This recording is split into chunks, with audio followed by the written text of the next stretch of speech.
Chapter 10, verse 4. Now the names of the 12 apostles are these. The first, Simon, who is called Peter, and Andrew his brother, and James the son of Zebedee, and John his brother, Philip and Bartholomew, Thomas and Matthew the tax collector, James the son of Alphaeus, and Lebbaeus or Thaddeus, Simon the Zealot, and Judas Iscariot, the one who betrayed him. So there were 12 disciples, and they were divided into 3 groups. 3 groups of 4. So 4 times 3 equals 12, no? So sa first group, we see Peter, James, John, and Andrew. And the leader of the first group is Peter. The second group is Philip, Bartholomew, or Nathaniel, Thomas, and Matthew, and the leader of the group is Philip. And the third group is James the son of Alphaeus, Lebbaeus or Judas Thaddeus, Simon the Zealot, and Judas Iscariot. And the leader of the third group is James the son of Alphaeus. So ang makikita niyo po dito sa 12, kasama po ng Panginoon yung pong 12 disciples na naging apostles. Pinili niya po ito para maging kasama po niya. Pero napansin po natin na na-divide po sila sa 3 group. Yung first group po, ito po yung pinaka-intimate sa lahat. Jesus was very close to the first group. And Jesus is less intimate with the second group. And He is not so intimate with the third group. Kung pag-aaralan po natin yung kanilang mga buhay. Pero kasama po niya ang 12 disciples na ito. What's the lesson? As a leader, you cannot be intimate with everybody. You can always have your inner circle. And you can always have people who are so loyal to you and people whom you can trust. And ganito po yung sa Panginoon. Meron po talaga siyang inner circle kung saan kasama po niya. Pero alam po natin na yung inner circle ay 3 lang. Peter, James, and John. Peter, James. Laging yung 3. But dun po sa first group na ito, kasama po dito si Andrew. That's why sa first group, although hindi po kasama si Andrew sa inner circle na 3, he is part of the first group nun pong mga disciples. So as we noted last week, the leader of the 12 was Simon. Simon, ang ibig sabihin ay listener, na ginawa ng Diyos na Peter. That's why doon po sa verse 2, sabi niya, the first Simon who is called Peter. But it does not mean na si Peter po yung first na tinawag. Alam po natin na hindi po siya yung first na tinawag. Pero ang translation po kasi nung word na first, it means he is the foremost. Ibig sabihin yung function niya or yung position, which is siya po yung leader ng 12. Kaya sinabi dito na the names of the 12 apostles are these. The first, Simon. Okay. It's the same word na ginamit po ni Apostle Paul nung sinabi niyang, I am the chief of sinners. Yun po yung ibig sabihin. No? Yung foremost of all the sinners. So Peter is in the part of group 1. And hindi po natin siya masyadong tatalakayin kasi natalakay po natin siya separately noong Sunday, mag-isa. So we are going to move to the other disciples na kasama po doon sa first group. And so we are looking at this most intimate group. All came from the same town. All have the same profession, which is fishing. And all were in the first group called to Christ. And we have to ask ourselves this question. Ano ba ang katangian or qualification or sino ba ang mga tao na pwedeng gamitin ng Panginoon. Yun po yung pinakatanong po natin. That's why ang title po ng message ngayon ay The Men God Uses. Sino ba yung mga tao na pwedeng gamitin ng Panginoon? Sa mundo po natin, na napakahalaga ng qualification sa lahat ng bagay. Kapag nag-apply ka ng trabaho, may qualifications. Kapag ikaw ay mag-a-apply or mag-e-enroll sa isang university, lalo na kung maganda yung university, may qualifications. Di ba? Lahat tayo may qualifications. Kahit nga sa pagpili ng boyfriend, di ba, meron tayong qualification. Di ba? No, I hope so. But, kahit sa kaibigan mo, di ba, meron kang tinitignan na katangian ng isang kaibigan na dapat maging close ako. No? So meron tayong, kapag nag-a-apply ka ng loan, may qualifications. Kaya nga kailangan may busta paga ka. Kapag mag-a-apply ka ng mutuo sa bahay, kinakailangan may qualifications. So lahat po ng ito kailangan. And this is very important kahit po sa pagpili po ng mga disciples. But sa Panginoon, ano pa yung qualification na hinahanap niya? What kind of people can God use? What kind of people can God use in His ministry? What kind of people can change the world? What kind of people can preach the gospel of the kingdom? Meron ba siyang tinitignan? And so napag-aralan po natin si Peter last time. We learned that God uses people like Simon Peter. People who are dynamic. People who are men of action. People who are impulsive, people who are strong, initiators, bold, the dynamic kind. He uses those kind. Pero, meron din po siyang mga ibang tao na pwede pong gamitin at kagaya po ng isang apostle or isang disciple na ang pangalan po ay Andrew. So, pag-aaralan po natin si Andrew. Isa po sa mga disciples. Sino po si Andrew? Andrew is Peter's brother. He is always known as Peter's brother. His name means manly. He too was a native of Bethsaida, that little village in Galilee, and like his brother, he is also a fisherman. In fact, doon po sa Matthew chapter 4, nandun po siya sa sea, at kasama po siya doon sa tinawag ng Panginoon. He already met Jesus. He met Jesus first bago po niya makilala si Peter. And he already believed in the Lord Jesus Christ habang siya po ay isang fisherman. And prior to coming to follow the Lord Jesus Christ, he's already a pious Jew. He is already a disciple of John the Baptist. Kung naalala niyo po, no? Siya po ay isang God-fearing Jew. He had also been a disciple of John the Baptist. And it was one day at the message of John the Baptist when he heard John the Baptist na, "Behold, the Lamb of God." Narinig po niya yun, andun siya nung time na yun. Naalala niyo po si John the Baptist nung sinabi niyang, "Behold, the Son of God." Nung nakita po niya si Jesus. Nandun po siya nung time na yon. And he and John heard John the Baptist say that. At magmula po nun, sumunod po sila. And Jesus turned to them and said, "What seek ye?" Anong hinahanap nyo? And they replied, "Where do you dwell?" And they went where Jesus dwelt, and they spent the entire day with Him. And those hours were the crisis in their spiritual history. At dun din po natin makikita yung unang binanggit ni Andrew na ang sabi niya, "We have found the Messiah." Siya po yun si Andrew.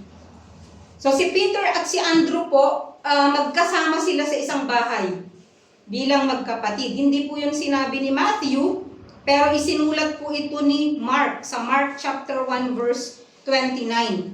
During the time na nagkasakit po yung mother-in-law ni Peter, ang sabi po dito sa verse 29 ng Mark chapter 1, And immediately after they came out of the synagogue, they came into the house of Simon and Andrew with James and John. So, ibig sabihin, magkasama po sila sa bahay. No? And no doubt that they share everything. Kasi magkasama sila sa bahay. No? And especially, did Andrew want to share with him the Messiah. Kaya nung una niyang nakilala ang Panginoon, shinare niya po ito agad kay Peter. No? Kasi kung ikaw, ligtas ka, ang una mong maiisip, yung family mo. Di ba? Ang una mong maiisip na nakilala ko ang Panginoon, kailangan ma-share ko din to sa family member ko. Kailangan ma-share ko din to sa kapatid ko. So yun po yung ginawa ni Andrew. And even though that Andrew was not in the inner three, no, at hindi natin siya makikita masyado dun sa Matthew, Mark, Luke. Pero binanggit po siya ni John. Binanggit po siya ni John sa kanyang gospel ng 3 beses. Okay? And we see Andrew 3 times in the Gospel of John, and all 3 times Andrew is doing the same thing. Meron siyang laging ginagawa, at yun po yung focus po ni John. First, makikita po natin sa John chapter 1, verse 40. Kung titignan po natin ang ating Bible, one of the two who heard John the Baptist speak, and that would be John and Andrew. Okay? Followed him, and he was Andrew, Simon Peter's brother. And by the way, Andrew is always called Simon Peter's brother. Kumbaga, yung kanyang identity nakadikit po kay Peter. Nasubukan nyo yung sasabihin na, ay, yun yung kapatid ni. Ito yung anak ni. Ito yung kaibigan ni. Ibig sabihin, nakadikit lang kayo. No? Ibig sabihin, hindi kayo masyadong popular. No? And that's always how he is identified. He finds his own brother, Simon, and said unto him, we have found the Messiah, which is being interpreted the Christ, or the Anointed One. And then, makikita natin siya sa John chapter 6, verse 8 to 9. A vast multitude of people are gathered. Jesus is teaching. It's late in the day. The crowd is, hungry. At wala pong enough na pagkain. And Andrew brings to Jesus, this time, a little boy. And the little boy has 5 loaves and 2 fish. No? So, dinala po niya yung batang yon sa Panginoon. Okay? And the third time, we meet him in John chapter 12, verse 20. Philip is approached by the Greeks or the Gentiles, and they want to see Jesus. And Philip tells Andrew, and together, they went to Jesus. So ano po yung laging ginagawa ni Andrew? Whenever you see Andrew, he is involved in finding Jesus so that Jesus can meet someone. Bringing people to Jesus. Yan po yung laging makikita natin na role niya. Na ilalapit po niya ang isang tao para madala po niya sa Panginoon. Una po, si Peter. Dinala po niya si Peter kay Jesus. Pangalawa, yung little boy, dinala po niya kay Jesus. Pangatlo, yun pong mga Greeks or Gentiles, dinala po niya sa Panginoon. So yun po yung lagi po niyang role, no? So yun po yung makikita po natin kay Andrew. Ano po yung kanyang mga katangian? First of all, we see Andrew's openness. Kung makikita po natin sa Matthew chapter 10, verse 5 to 6, ano po ang bilin ng Panginoon sa mga disciples nung pinili niya po sila? Meron siyang binilin, di ba? Tignan po natin. Matthew chapter 10, verse 5 to 6. These 12 Jesus sent out after instructing them, do not go in the way of the Gentiles. and do not enter any city of the Samaritans, but rather go to the lost sheep of the house of Israel. So ano po yung bilin ng Panginoon sa mga disciples? Huwag kayong mag-share sa mga Gentiles. Huwag kayong pupunta sa kanila, huwag nyo i-share ang gospel sa kanila. Kanino lang dapat? Sa mga Israelites lang. 'Di ba? Pero makikita po natin na si Andrew open po siya. Bakit? Doon po sa time na dinala po sa kanila ni Philip yung mga Gentiles, dapat sinabi niya, no. Hindi pwede kasi Gentiles kayo, kasi Greek kayo. Ang sabi ng Panginoon, ang bilin niya sa amin, ang dadalhin lang namin ay yung mga lost sheep of Israel. So, hindi kayo kasali. Sorry. Di ba? Pwede naman niya sabihin yun. And yet, dinala po niya yung mga Greeks, yung mga Gentiles sa Panginoon. So, yun po yung kanyang isang katangian. He is open. Hindi po siya narrow-minded. Pangalawa, we also see his faith. He had a simple faith. Saan po natin makikita? Doon po sa pagdala po niya doon sa bata, sa Panginoon, dahil yung bata meron po siyang daladalang pagkain, and I believe, nakita po ni Andrew lahat ng miracles ng Panginoon. He saw Jesus turn water into wine. Siguro sa isip niya, if Jesus can turn water into wine, hindi pa pwede na i-multiply din niya ang loaves of bread na to at fish na ito. Maaari. Sabi ko lang po yun Pero, bakit niya po dinala ang batang ito at sinabi niya na itong batang ito meron siyang dala-dala na pagkain? Kasi kung ang tingin mo lang dun sa pagkain, konti lang yan, bakit mo padadalhin sa Panginoon? Pero I believe that Andrew has faith. Meron po siyang pananampalataya, no? Because he brought those 5 crackers and 2 fish para po pakainin po yung 5,000 nung time na yon. Dahil nakita po niya kung paano gumawa ng himala ang Panginoon. So nakita po natin yung kanyang openness, nakita po natin yung kanyang faith. At ang pangatlo, na napakaganda po kay Andrew, yung pong humility. He spent his whole life being known as Simon Peter's brother. When he had found the Messiah, maaaring pwede niyang sabihin sa sarili niya, well, hindi ko ito i-share kay Peter. No? Hindi ko ito i-share kay Peter. Nakita ko siyang una. Diba? Pero hindi po siya selfish. Ang agad niyang naisip yung kanyang kapatid. No? So, makita po natin yung kanyang humility. Na okay lang sa kanya na nandun po siya sa background. He is in the background. And makikita po natin sa ibang mga tao, di ba, na ayaw nilang mag-serve sa Panginoon kung hindi sila yung nakikita sa harapan. Pero si Andrew po, yung type ng isang Kristiyano na nagtatrabaho po na invisible. It's okay for him na makilala lang po siya na Simon Peter's brother. Kasi si Peter, nasa kanya yung leadership, di ba? Na makikita mo na yung kapatid mo, siya yung nandun, no? So Andrew is the picture of all those who labor quietly in humble places. Not with eye service as men pleasers, but as servants of Christ, doing the will of God from the heart. That's Andrew. So, maaaring iniisip ni Andrew na buti pang hindi. Pero hindi niya naisip, I believe, na kung hindi ko dinala si Peter, kasama ako sa inner tree. Pero, para sa kanya, okay lang yun.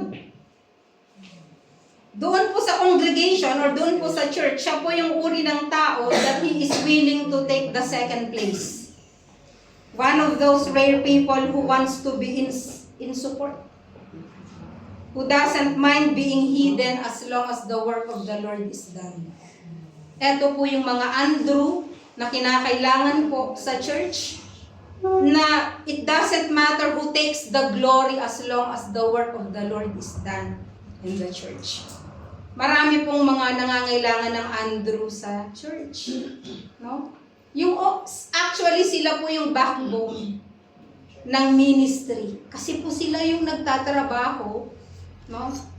Na hindi nakikita, pero napakahalaga ng kanila pong role sa church. He's the kind of person that everyone knows who is very important in every ministry. Wala po siya sa harapan, lagi siya nasa likuran. And it doesn't seem to bother them na hindi ako kilala. Pero isa akong napakahalaga sa loob ng church. So we need Andrews in the church. At pangatlo, makikita po natin si James. The third name in the first group is James. James and John, actually. Pero nauuna po si James. James, the son of Zebedee. In 2 lists out of the 4 lists of the 12, he is always next to Peter. Diba? Palagi po siyang next kay Peter. Yet we know very little about him.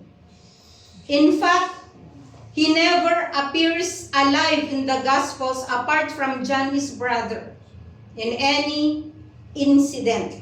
Lagi po silang James and John. James and John. But I believe it's important to note that is always mentioned first before John, na maaaring siya yung leader ng magkapatid or maybe mas matanda siya kay John, maaari. No?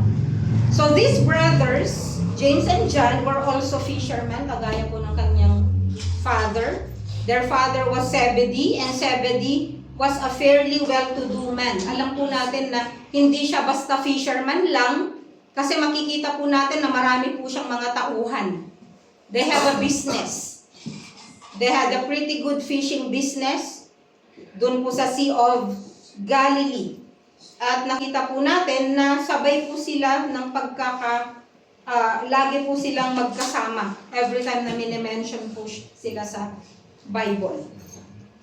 And it's also important to note, dun po sa Mark 3:17, na binigyan po sila ng Panginoong Jesus ng nickname. Ano po yung nickname po nila? Boanerges. Jesus gave them a name.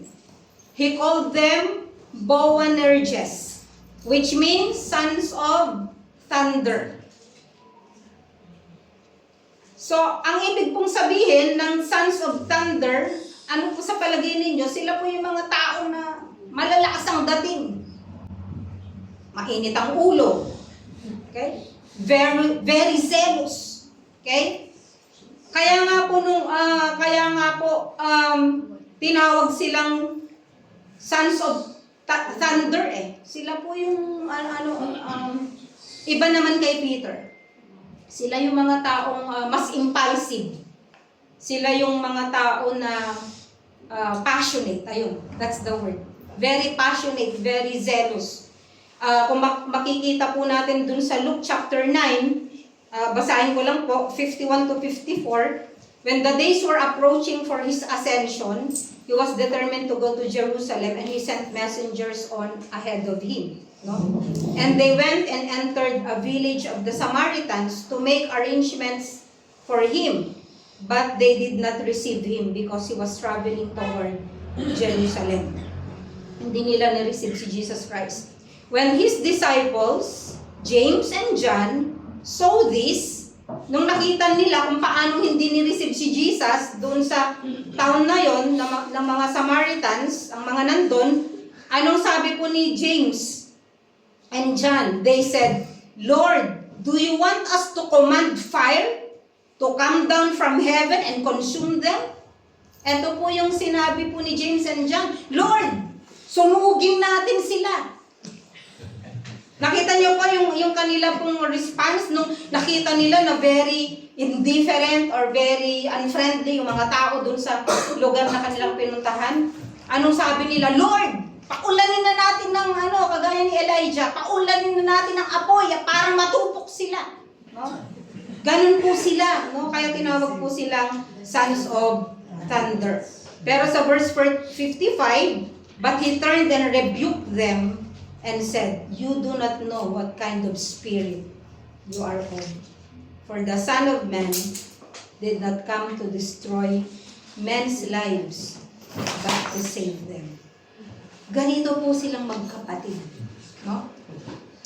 And meron pa pong isa na kung maaalala po ninyo sa Book of Acts, sino po yung kauna-unahan na disciple or apostle na pinapatay? Si James. Actually, siya lang po yung may kamatayan dito na makikita nyo sa mga apostles. Lahat ay sa history na. Lahat ay sa tradition na. Okay? Siya po yung pinapatay. Bakit? Kasi po nakita na mas problema po siya kaysa kay Peter. He's more bold. No? He's more bold. He made enemies fast. 14 years he was dead. No? Si Herod po, nung pong gusto niyang pahirapan o i-persecute ang church, the first person or the first disciple he went after was James, and he chopped his head. Tinugutan po siya ng ulo. Bakit? Problema po siyang malaki. He was so bold. Siya po yung matapang. Kumbaga sa mga realista, napakatapang po niya, napaka-bold. Kaya po siya yung kauna-unahan na namatay sa mga disciples. Aside from Judas, of course, na nag-commit po ng suicide. Ano pa pong makikita po natin?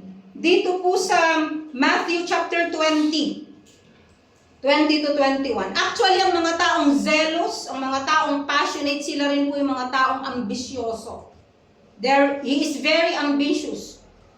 Bakit po? Sa Matthew 20, makikita po natin, the mother of the sons of Zebedee came to Jesus with her sons. Na-imagine nyo po?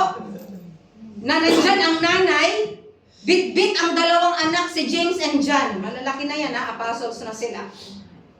Bowing down, she came to Jesus with her sons, bowing down and making a request of him. And anong sabi niya? What do you wish? She said to him, command that in your kingdom, these two sons of mine may sit one on your right and one on the left. Imagine nyo yun?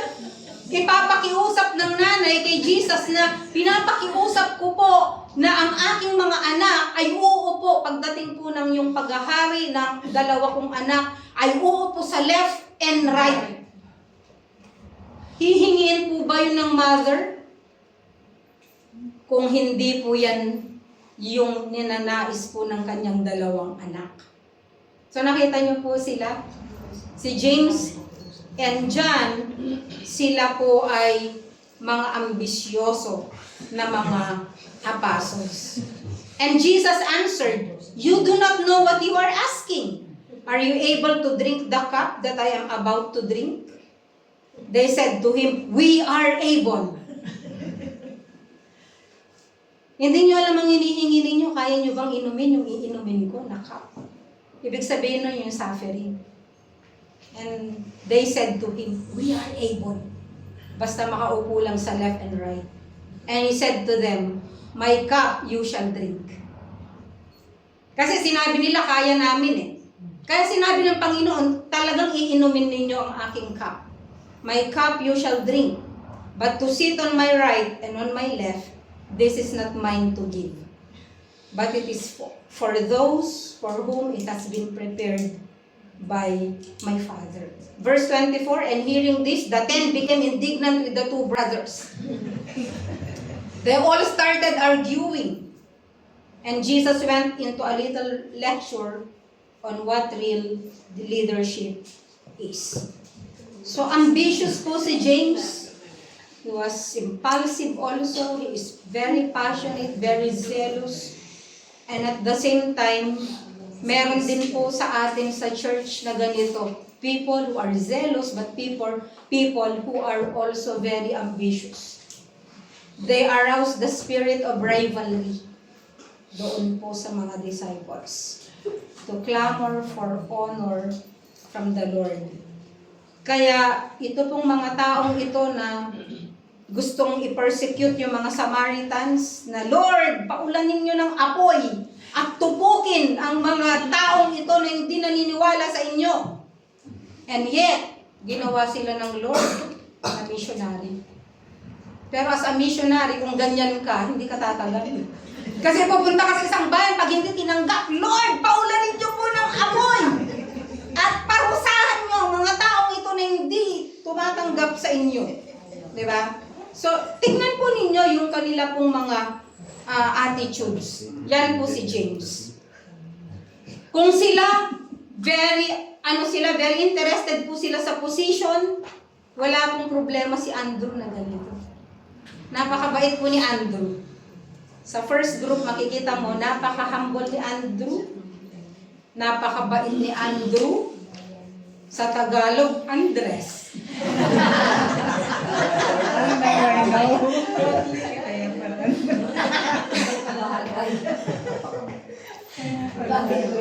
At punta po tayo sa part 4. Naisip ko lang, Tagalog, Andres. And finally, the last individual in the group, kilala po natin siya, si John. Palagi po siyang nakadikit, James and John, James and John. But actually, mas malinaw po ang pagkakilala po natin kay John kesa po kay James. But he is also one of the sons of thunder. Kasi every time po, mai-imagine po natin, John is very humble. Di po ba ganun yung pagkakakilala natin kay John? Because he is the one who lays down at the bosom of the Lord. Di ba? Siya yung napipicture natin dun sa Lord's Supper na nakahiga. Actually, transform na po siya ng Panginoon, no? Pero isa po siya sa Sons of Thunder. Siya po ang sumulat ng Gospel of John. Siya po yung sumulat ng 1 John, 2 John, 3 John, and the Book of Revelation. Kung si James po, siya yung unang namatay, si John po, siya yung pinakahuling namatay. He outlived everybody. Yan po yung plano po ng Lord sa kanilang magkapatid. So, he is the brother of James. He was in all those incidents about James. So, ibig sabihin, pareho po sila ng temperament. Lord, paulanin niyo po ng apoy. Kasama po siya doon na nag-request sa Panginoon. But John lasted, he lived till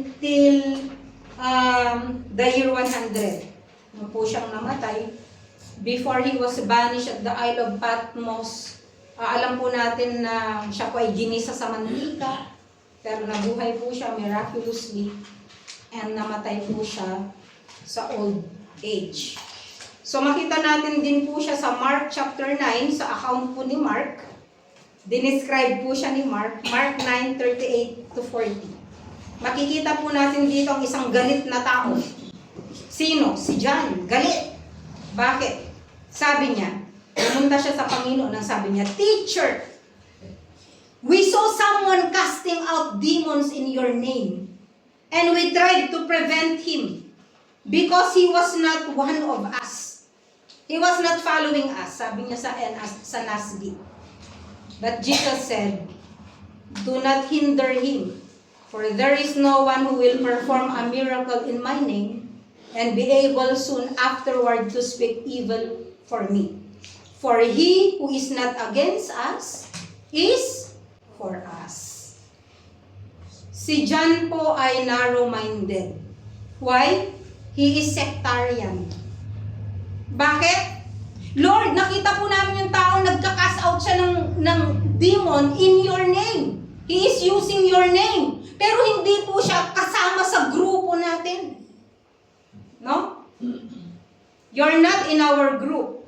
And so John was a sectarian. Alam niyo po, may tendency po tayo na maging ganito at yun po yung iwasan po natin. No? Yung masyado tayong, ano ba tawag na sectarian? Ano yun? Methodist kami. Baptist kami. Born again kami. Pentecostal kami. Kami sa church, masaya kami mag-worship. Kami, ayaw namin sa inyo kasi kami solemn kami. Kayo, worldly kayo kasi nakapantalon ang babae. Dapat nakapalda ng mahaba. Kayo, ganito kayo. Kami, ganito kami. Alam niyo, wala naman problema sa ganyan eh. Meron tayong mga pagkakaiba, pero as long as yung doktrina po natin pare-pareho, walang problema po doon. It's like a piece of cake. Pareho lang ang sangkap. Magkakaiba lang yung icing. Pero pareho lang po yan. So, ako po, meron nga akong pastor. Nag-pray kami. Ang ayaw, hawakan yung kamay ko. Ibig sabihin, ikaw may problema. Diba? Bakit mo ayaw hawakan yung kamay ko? Bakit? Kasi magiging makasalanan siya. Nasa puso mo yun. Imagine mo, magpe-pray, ayaw mong hawakan yung kamay ko. Sinabi na nga, maghawakan ng kamay. Dahil manalangin. Diba? Bakit? Kasi kami, ganito kami. Kayo, ganyan kayo. No? And sometimes people look down on each other's denomination or church group, kung ano man yan, dahil nga sa pagkakaiba. At ito po, kung mapapansin natin, hindi naman inutusan ng Panginoon yung taong yun na mag-cast out ng demon. But because maybe kasama siya dun sa mga sumusunod sa Panginoon and he has that faith, nag-cast out siya ng demon, pero very sincere na sa pangalan ni Jesus. Pero sabi ni John, hindi siya kasama sa grupo natin. So we try to prevent him from doing it. Pero ano sabi ng Panginoon? He who is not against us is for us. Kung kapareho mo ng pananampalataya, kung salvation by grace through faith, anong problema mo doon? Diba?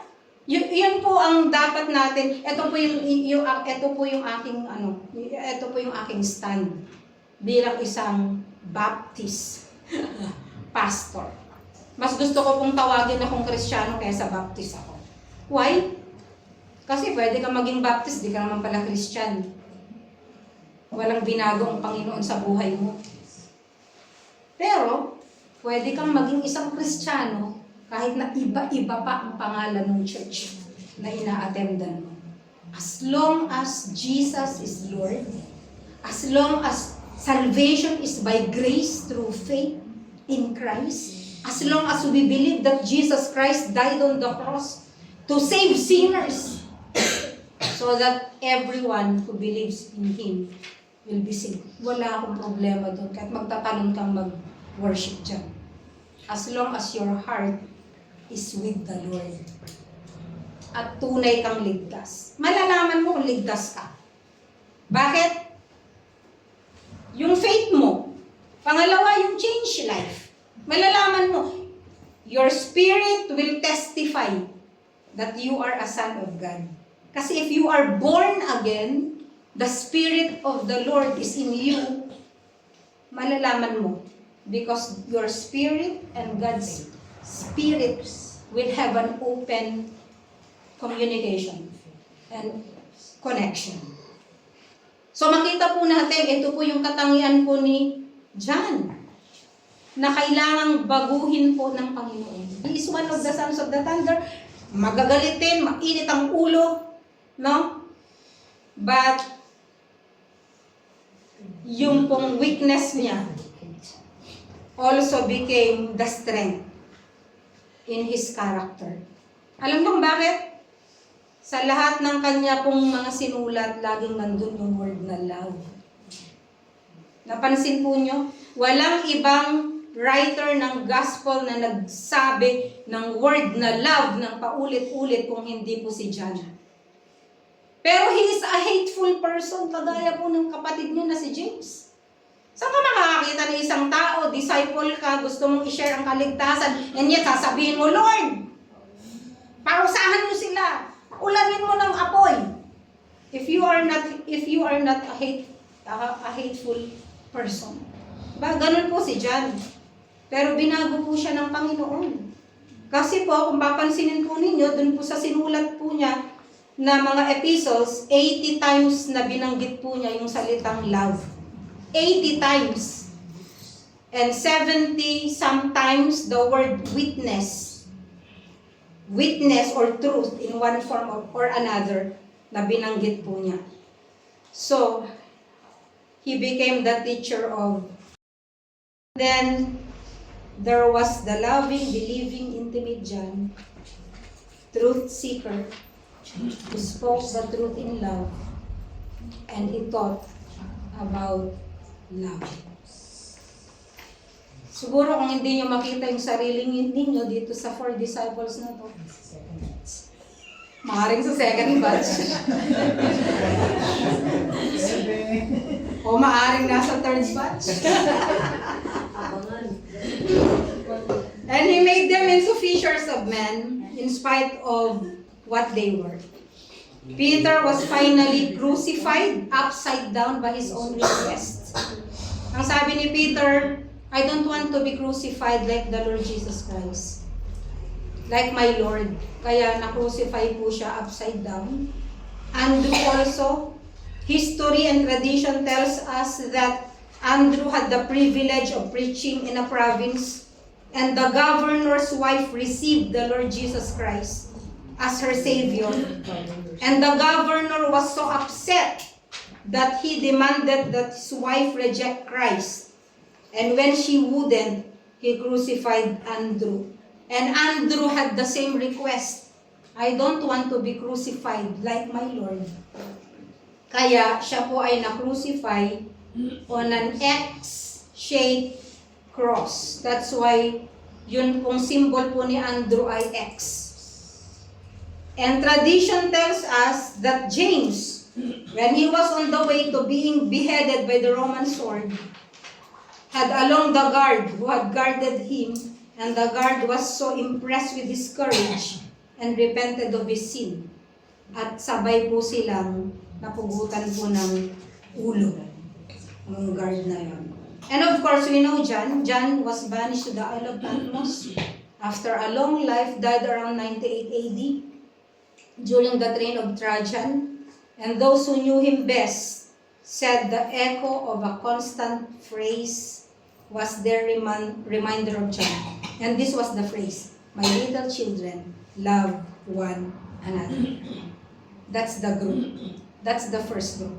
Ordinary, with all weaknesses, with all struggles, all the strengths and weaknesses of men like us. Yet in the power of Christ, there was transformation. Amen. What kind of people God used? Ordinary people, just like you and me. Shall we pray? Father in heaven, we thank you for using this message, Lord. And thank you, Father, that we